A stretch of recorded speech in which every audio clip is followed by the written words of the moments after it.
Hi everyone, thanks for joining me for this video. Firstly, just to introduce myself, my name is Wallace and I am an editor from Cape Town. So I just wanted to use this video to talk about some of the topics that have come up or some of the lessons that I've learned in my time as an editor that hopefully might be useful to anyone who's interested in post-production or being an editor at some point, or if you're working as an editor currently. Yeah, I mean, these are just my personal experiences, so obviously take everything with a pinch of salt, but just wanted to discuss some of the lessons that I've learned and some of the challenges that I faced during my time as an editor.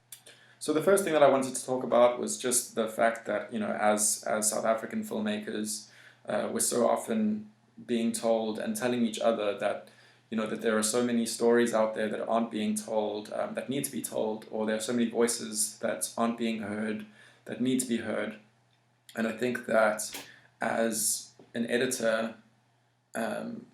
you have so much responsibility and so much control in how a story is told and the way that a story is told and the story that's being told. And I think that it's really important for you to acknowledge the responsibility in that, and to have a very strong set of personal ethics,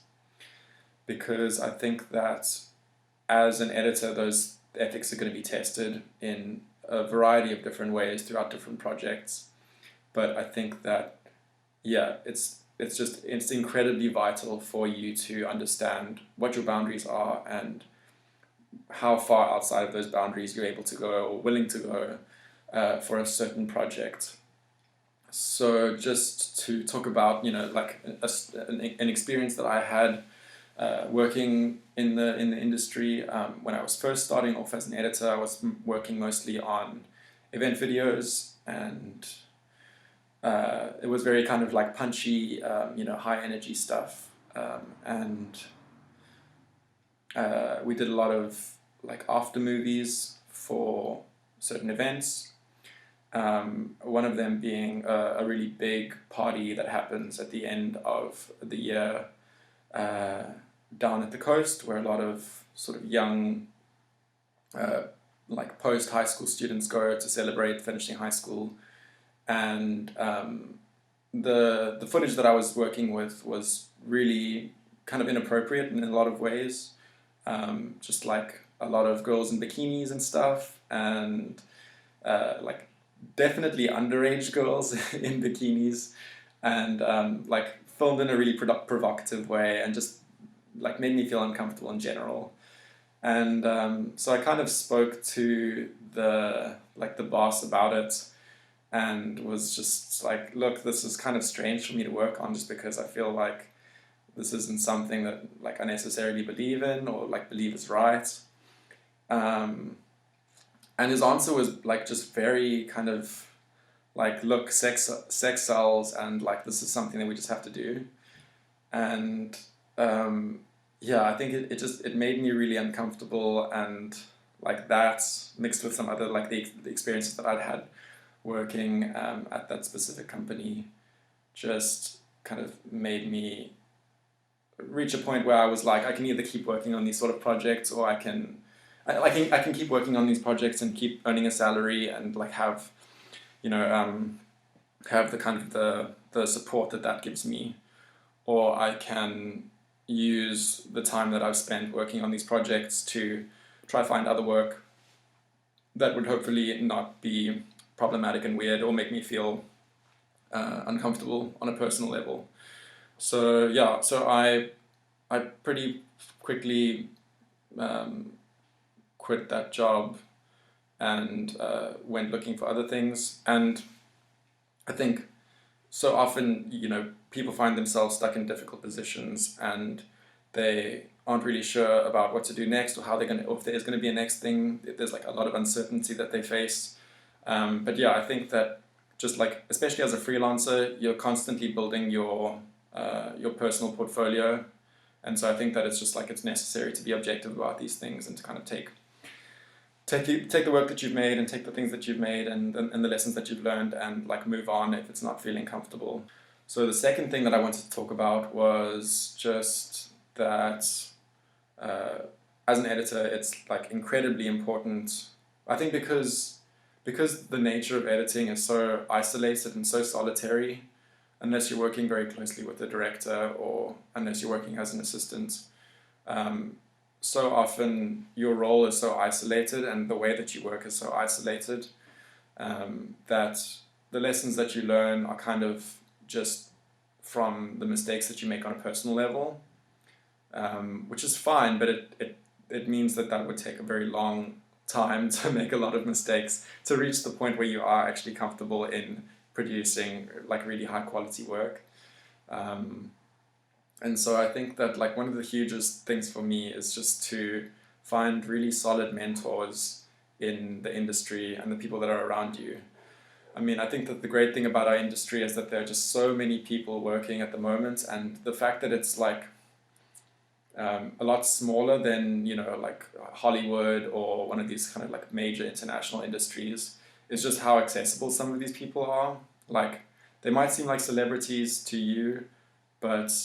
they are just like an email away, you know, in a way that like a lot of filmmakers who are like, you know, who are kind of very well respected overseas just aren't. And so I think that for the people who you admire or the people whose work you admire, it is really possible to access those people and to like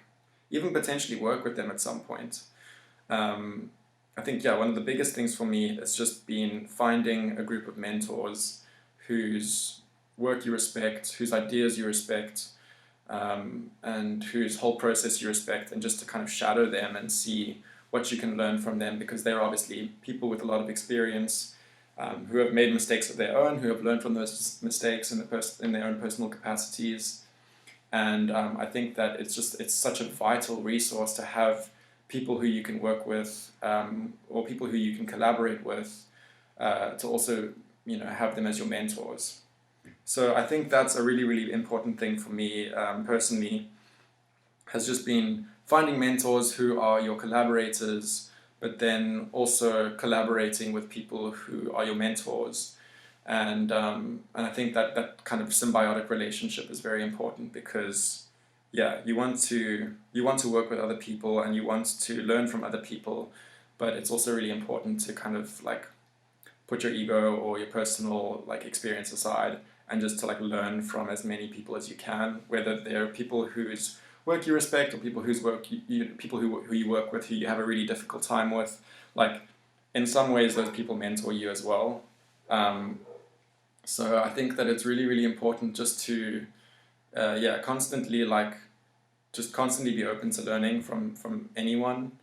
And if there are people out there who are kind of giving you signs that they want to help you out, or who would be interested in, you know, like you shadowing them, I'd say the earlier you hop on those sort of relationships, the better, because those are the people who you are going to work with, and those are the people who you're going to enjoy working with the most.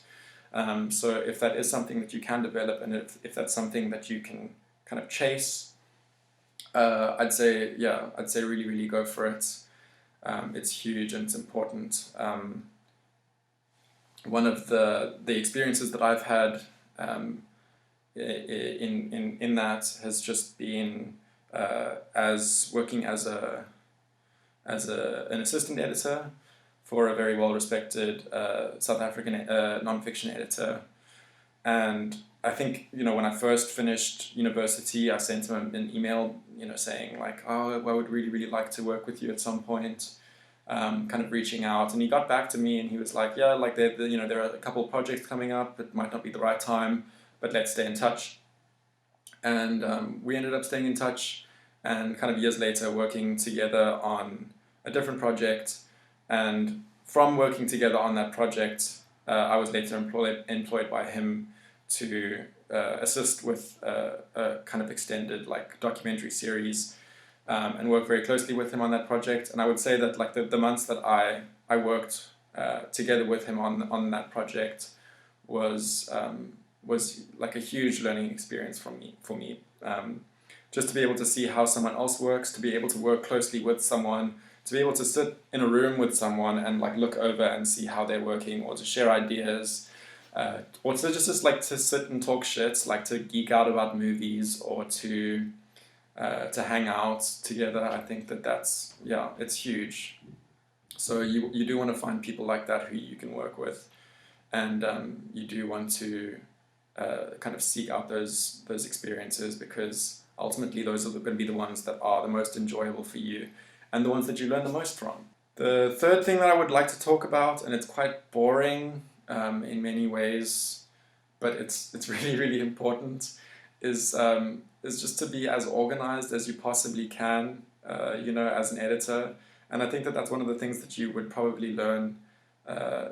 working as an assistant editor. It's one of those things that you kind of do need to like work your way up the ladder, because there are things that you learn at one level that are going to be necessary for the next level. But yeah, I think just like if you can stay as neat and organized in your projects as possible, that's huge. And from day one, like you need to be organized just in terms of like how you label things, the file structure that you use to organize. There are incredible resources online just talking about different editors talking about their own like their own workflows or their own kind of like file structures and that sort of things, like the programs that they use, going kind of like from a very sort of general side of things to a very sort of like detailed side of, very technical side of things. So I guess you can kind of find where you fit within that. But yeah, I think overall, extremely important to have a very kind of strong and like just solid, very organized workflow, because ultimately that is going to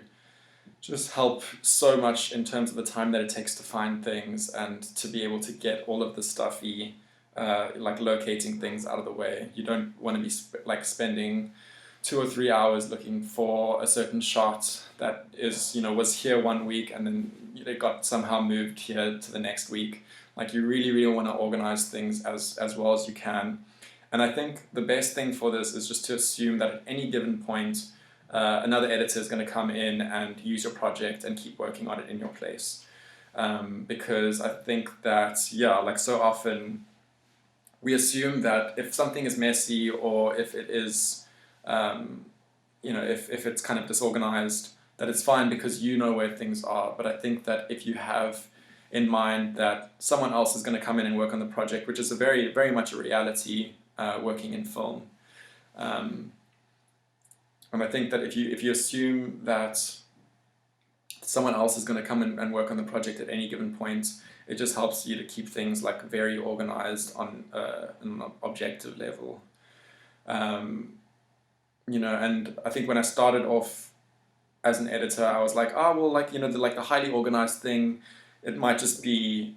like a kind of OCD person like thing, and I have my personal method, but like regardless of your personality type, you need to be meticulously organized. It's really, really important, and people are going to respect you a lot more if you are organized than if they open up a project and there's just everything everywhere. I've learned